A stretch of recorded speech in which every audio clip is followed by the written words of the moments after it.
আজকের পৃথিবীতে সম্পর্কগুলো যেমন দ্রুত গড়ে ওঠে তেমন দ্রুত ভেঙেও যায়। আবেগ প্রকাশে আমরা আগের চেয়ে অনেক স্বাধীন, কিন্তু সম্পর্ক টিকিয়ে রাখার ধৈর্য যেন হারিয়ে ফেলেছি। ৮৩ বছর বয়সের এক বিবাহিত জীবন।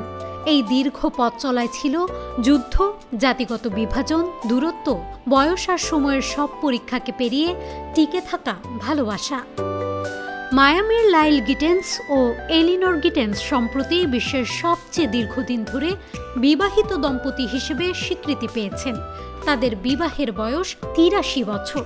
তারা জানান, এই সাফল্যের একমাত্র রহস্য ভালোবাসা। ১৯৪১ সালে ক্লার্ক আটলান্টা ইউনিভার্সিটির এক বাস্কেটবল খেলায় তাদের প্রথম দেখা হয়। দ্বিতীয় বিশ্বযুদ্ধ চলাকালে লাইল সেনাবাহিনীতে যোগ দিলেও ১৯৪২ সালের ৪ জুন ৩ দিনের ছুটিতে তারা বিয়ে করেন। যুদ্ধের সময় তারা যোগাযোগ রাখতেন চিঠির মাধ্যমে। যুদ্ধ শেষে তারা নিউ ইয়র্কে স্থায়ী হন। দুজনই সরকারি চাকরি করতেন।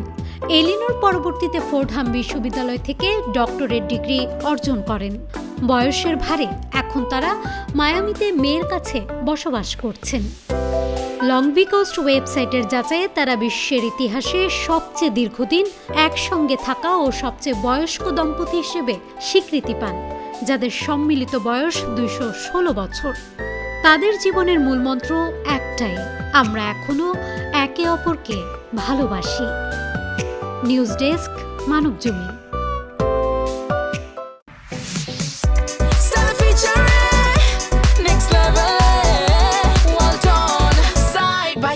Fridge.